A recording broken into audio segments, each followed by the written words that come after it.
Hi friends, Mrs. McBride here again. What we're talking about today is angled projectiles, and I'm here on page 30. These projectiles have highly symmetric characteristics of motion.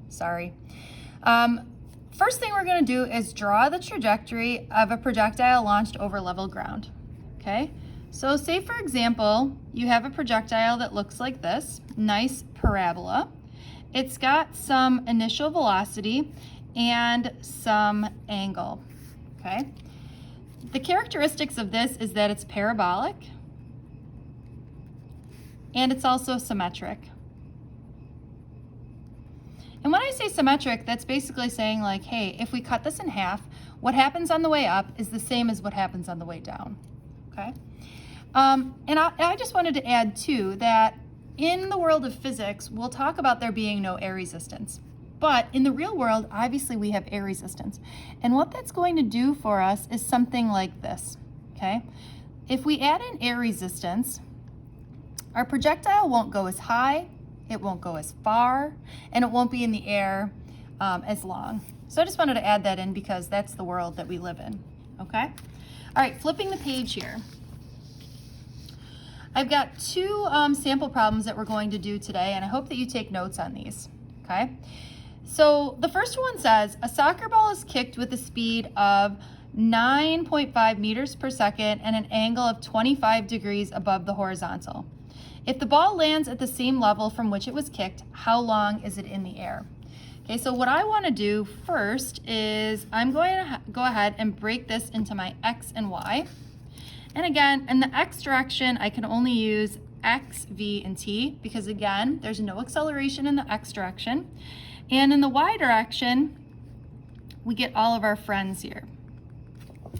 Okay, so what is it that we know? Well, the problem is that we don't right now have really any information to put in here because they're giving us the velocity at a specific angle. So what we first need to do is figure out what are the components of the velocity in the X direction and in the Y direction, because if you think about it, right, if the projectile is looking like this, if this is sort of my initial velocity, I've got some initial velocity in the X and initial velocity in the Y. Are you as excited as I am about the fact that components and vectors are coming back in? I wish you could see my face because I'm hyped, okay? All right, so what this means is, remember, if this is 9.5 and this is 25, in the X direction, right, we find the X component by using cosine, 9.5 cosine of 25, and then in the Y direction, we've got 9.5 sine of 25. So what I'm gonna go ahead and write in here is, in the X direction, my velocity is 9.5 cosine of 25. And in the Y direction, the initial velocity only, because we know that the velocity is changing, right, is this. And what I like to do is, let's actually calculate what this number is, okay? So let's do 9.5 cosine of 25. All right, I get 8.61. So I'm just gonna sort of squeeze in here 8.61. And 9.5 sine of 25 is, let's say 4. Let's just say 4. Let's be lazy. Okay, we're going to say 4. We're not going to worry about the 0.01.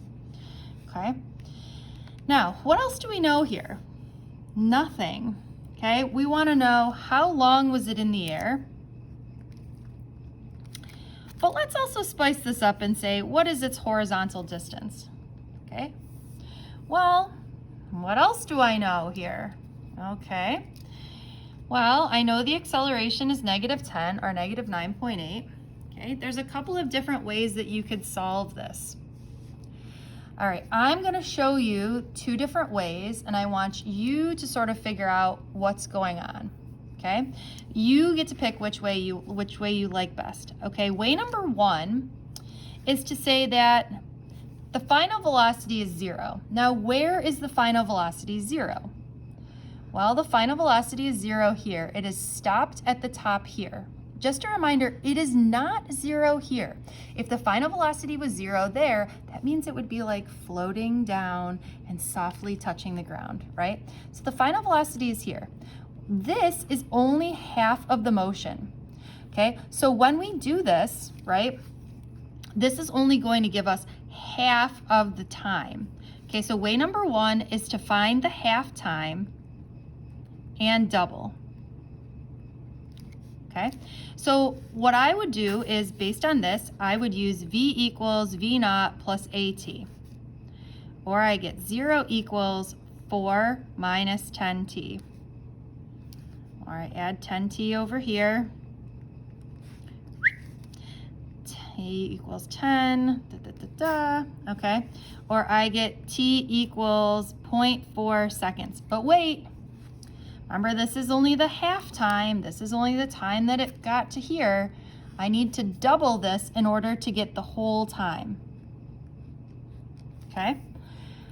What I like about this method is that it's super easy, right? The math is easy. The second way to do this is making the math a little bit harder, but you don't need to remember to double the time. Okay, so the second way of doing this is saying, well, the distance traveled in the y direction is 0, right? So if you think about it, if I go from here to here, it has 0 distance in the y direction. Okay, so the second way of doing this is to do x equals 0.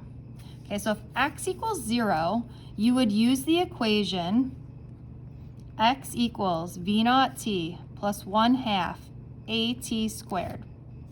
Or you would get 0 equals 4t plus 1/2 of negative 10 times t squared. You know what would help is if you could actually see that. So sorry. Okay. Or I'm going to write this as 4t minus minus 5t squared. I'm going to add 5t squared to the other side. Or I get 5t squared equals 4t. Okay, now how do I solve this? Well, I'm going to get rid of it. I'm basically going to divide both sides by t.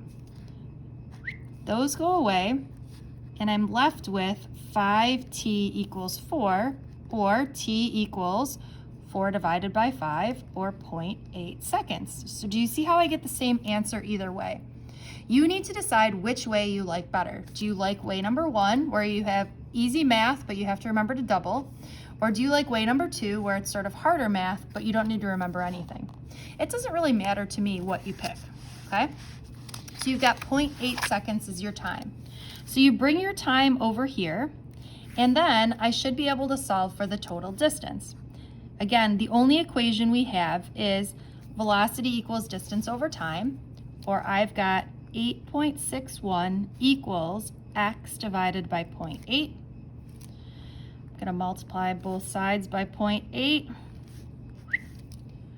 and 0.8 times 8.61, I get that my total distance traveled for this particular soccer ball is 6.89 meters. Okay? Hopefully that makes sense, right? So what I want to do is let's do another problem here. I want you to pause the video at this point if you feel good. Okay? If you're not feeling good, then go along with me. Okay? If you pause the video, then I want you to just fast forward and check your answer. If not, here you go. A golfer tees off on level ground, giving the ball an initial velocity of 42 meters per second and an initial direction of 35. The question is, how far from the golfer does the ball land? Okay, so you should be saying to yourself, all right, let's make an XY chart. We've got X and V and T, and over here we have all of our friends again, okay? The first thing we did was we broke our initial velocity into its components, right? So in this case, we would do 42 cosine of 35 and 42 sine of 35. 42 cosine of 35 is 34.4. And 42 sine of 35 is, let's do 24.1, okay? Now it's up to you, right? So we're looking for how far does the golf ball land? So we're gonna make time a question mark on both sides. We're gonna make acceleration -10. Now you have to decide which method are you gonna use to solve for time. Are you gonna find the half time and double it? Or are you going to use that x equals 0? Okay, I'm going to show you how do you use this one, okay? So if you use method number 1, v equals v naught plus at, I get 0 equals 24.1 minus 10t. I'm going to add 10t to the other side,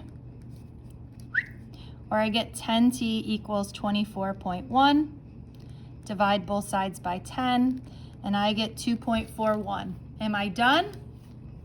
I hope you're at home screaming, no, you're not done. We need to multiply this by 2 because that's only the half time, or the time it took to get to the top.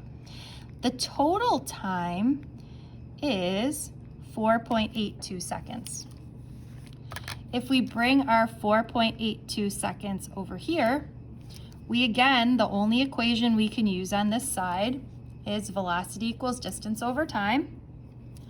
And we're going to use that 34.4 is equal to x over 4.82 seconds. Okay, so if I multiply both sides by 4.82,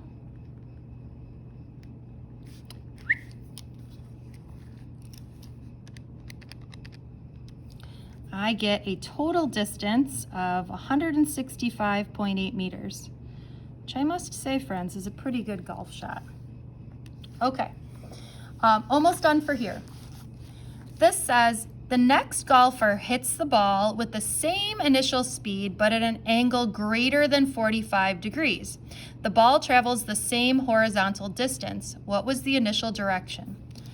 So remember when we were doing the projectile shot at angles earlier today, okay, hopefully you did that earlier today, you noticed that 2 angles gave the same horizontal distance.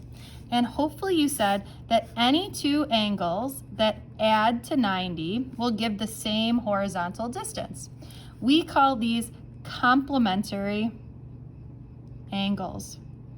Okay, so basically what I'm saying is if we shot this one off at 35 degrees, what would be another angle that we could shoot this off at so it would give the same horizontal distance? Obviously one of them would look more like this, and one of them would look more like this, but the same horizontal distance. And hopefully you're saying, Mrs. McBride, the correct answer is 55 degrees. All right, last thing I want to do today is this. I want you to take out your blue sheet. If you don't already have your blue sheet out, I want you to take it out now, okay? And on here, I want you to add in projectiles. Okay, and there's really 2 different setups that we've used, and I'd like you to put these on your blue sheet. There's one for horizontal projectiles, and there's one